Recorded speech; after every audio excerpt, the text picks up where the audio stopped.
Today, with any luck, I'm hoping to be able to get this top casting onto the table casting.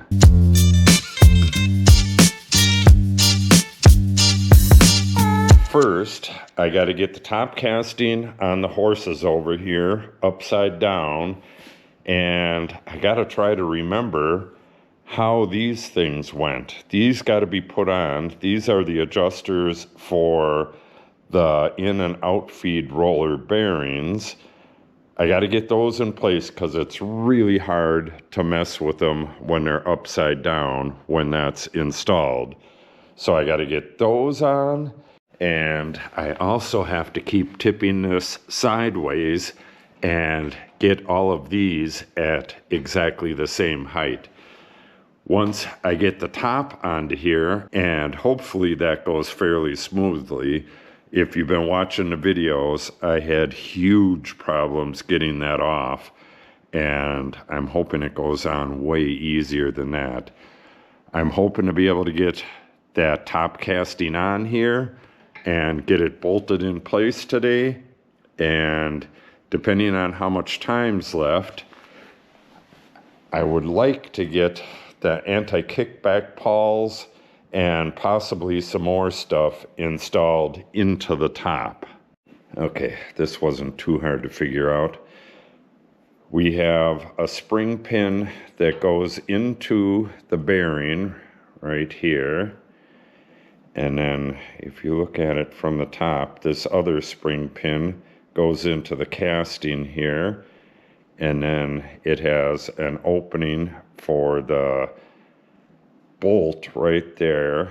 And then this opening right here is for that spring pin.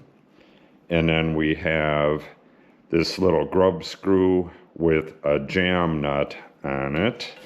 And you can see where it's hitting right there. And that aligns as well. It's right above that mark. So that's how everything goes in. I'm gonna lube these up and get them tapped in and get this installed. In the end, it's just gonna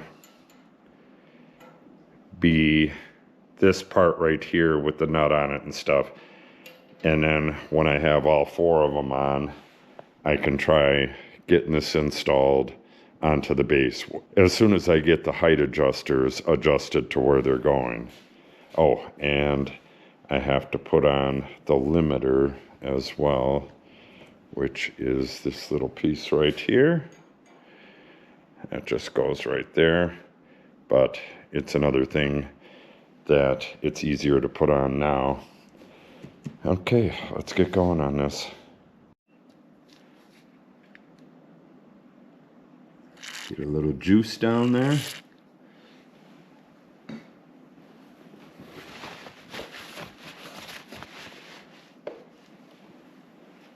And we'll take our spring clip and close it a little bit.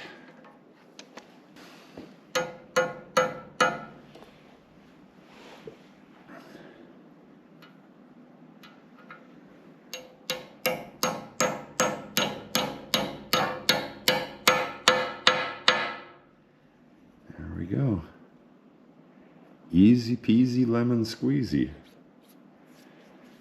I was worried about this for a couple days now, wondering how these are going to go on, but they went on really easy. Good, good, good.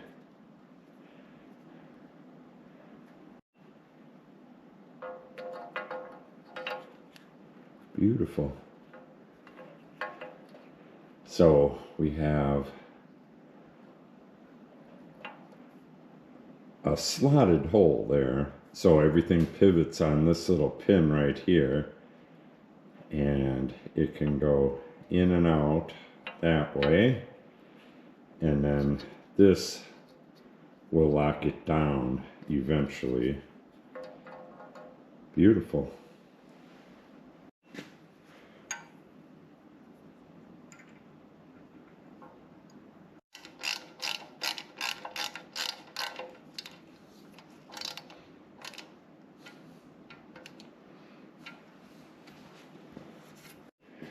Okay, got everything on here that's going on there right now.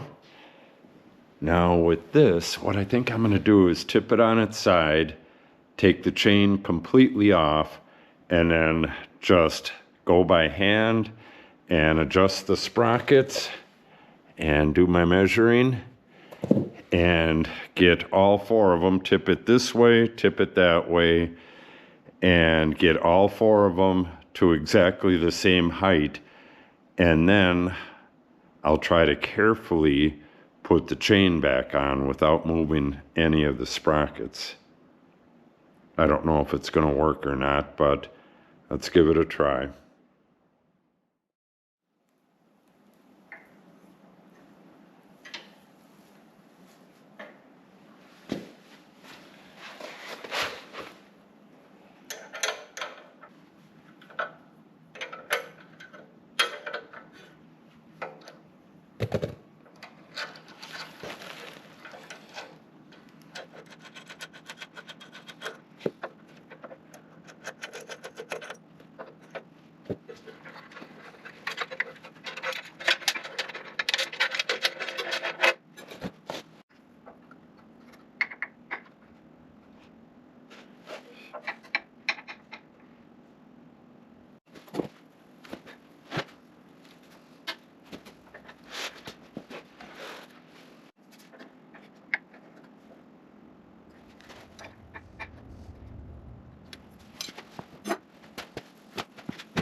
Okay, I'm almost ready to go.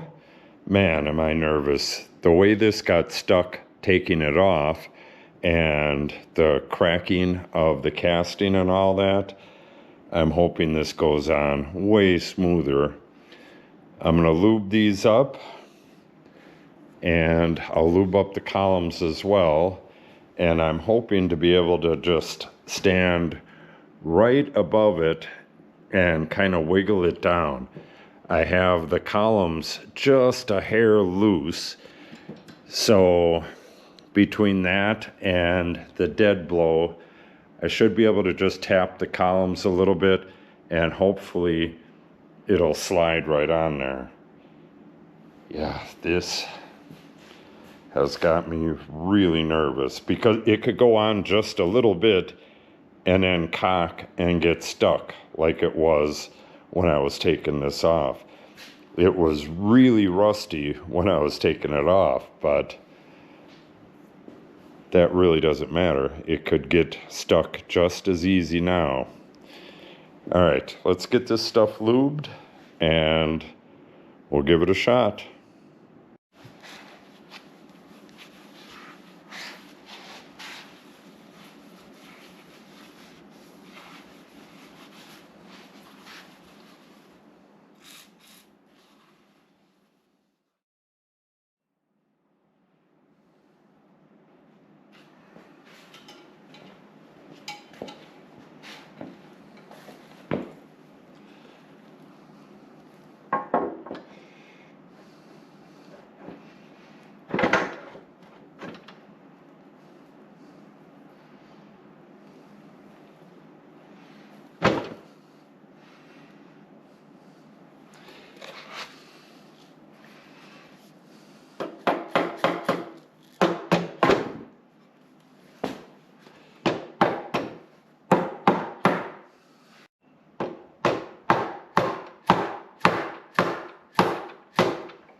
Bada bing, bada boom. That went way easier than I thought it was going to be. I had a hard time sleeping last night worrying about both these tabs and, well, this is the big one, getting this back onto the columns. I imagined it getting cocked and stuck and even breaking again, and me having to pull it off and go get it welded again. But nothing of the sort happened. It went on really nice and smooth. Yeah, at the last minute, I thought, well, if I got these boards on there, it'll go down and sit on the boards. I don't want the chain on because I can reach in there and turn the sprockets until my little lifters get to the right spot and then screw them in. And that worked perfect. Now I just got to tip it onto its side, get the chain on, and then I can lower the whole thing symmetrically. Hopefully it's very near or exactly where it needs to be, and we're going to find that out pretty soon. We're going to lower it down and take dimensions from here to the bed in 4 different spots, and we're going to try to get it as close as possible to being dead perfect, but I really can't do the final adjustment until the cutter head's in, because the cutter head needs to be parallel with the table. It doesn't matter if this upper casting is, the casting might be off. I have to have the cutter head parallel to the table, and the in and out feed rollers and the chip breaker and all that stuff. But with the cutter head parallel to the table, all of that other stuff is adjustable. Good, good, good. Okay, I'm going to take a little bit of a break, and then we'll come back and put that chain on.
It goes up and down pretty smooth, but it seems like there's, I don't know, like a crunchiness in the sprockets down there. You can hear a little popping, and I can feel it in the wheel.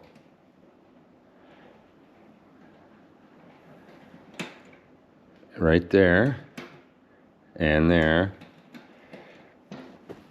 So I'm wondering if I have an issue with this sprocket right here.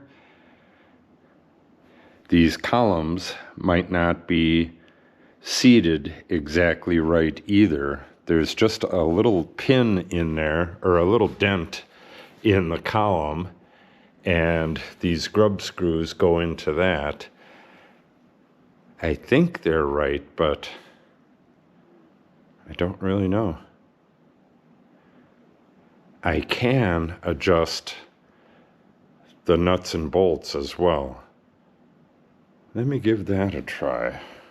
I'm not sure if you'll be able to see this or not, but the sprockets were just put in there any old way.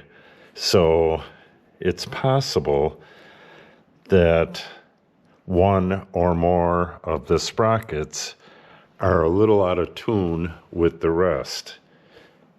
Like that one is pointed straight up. That one a little bit to the right.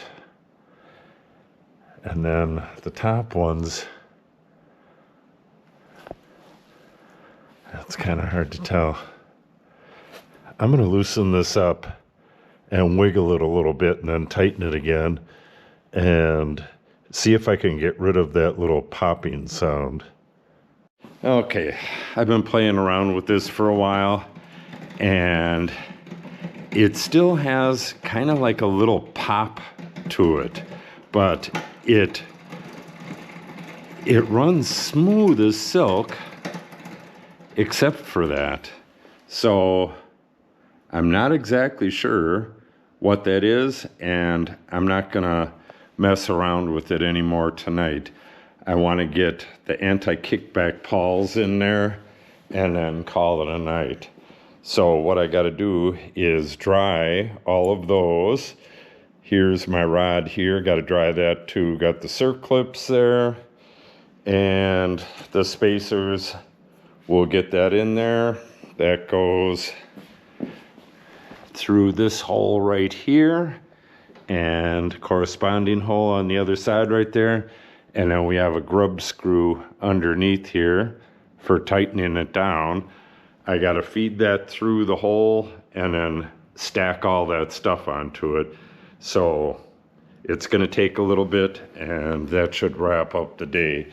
If I got any more time, I'll mess with that chain some more, but I got to get some video produced, so I don't think I'll have that time.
Using this chain saver to lubricate this because it's a really nice dry lubricant. It's not going to pick up a bunch of dust.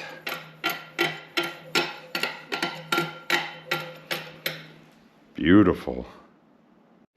So that is going to wrap up this video. I am really surprised that I got this head casting on here and everything's working pretty darn well. Like I said, when I put the Scheelix cutter head in, which may be the next video or possibly the video after that, I'll probably be putting in the chip breaker and the feed rollers and the lock arms and stuff like that in the next video. So it's probably going to be the video after that. And I'll probably, yeah, I should do it in a separate video because that's the only thing some people are going to want to see. So I'll be installing this. I'm going to wrap this in paper. I have another bearing here, brand new bearing. Wrap that in paper, and then that gets installed onto the transmission housing. Goes through right here. We have an oil seal. We have a bearing that goes in first, and then some other stuff that locks the bearing in place, and then the oil seal, and then we're going to tap this on to the end of the Scheelix cutter head, and then put on this bearing right here, which has a little bolt. I'm not sure if you can see the bolt or not, but that gets bolted on, and that'll hold this all together. And then this one goes in, well, then this bearing goes in, and yeah, it's all pretty complicated. So I'll do all that in a separate video. So make sure you're subscribed so you get notification of these. They're going to be coming out hot and heavy in the next few days or so. I'm hoping to have this thing done in the next week. Tomorrow, I actually have to run to town for a meeting, and I'm going to be picking up nuts and bolts that are missing on this. So hopefully I'll have all of the hardware that I need, and we can get this thing back together and set up. And again, where does that go? Oh, it actually goes almost exactly where it's sitting. It'll be turned, of course, a little bit this way. It'll be lined up with the door, just in case we got some really long stuff we can plane out the door. Yeah, that looks so nice. I'm really glad I took this thing apart, got everything cleaned up and re-blued and painted like this. Yeah, I should get another 20 years out of it. Okay, make sure you stop back. We got a lot going on in the coming week.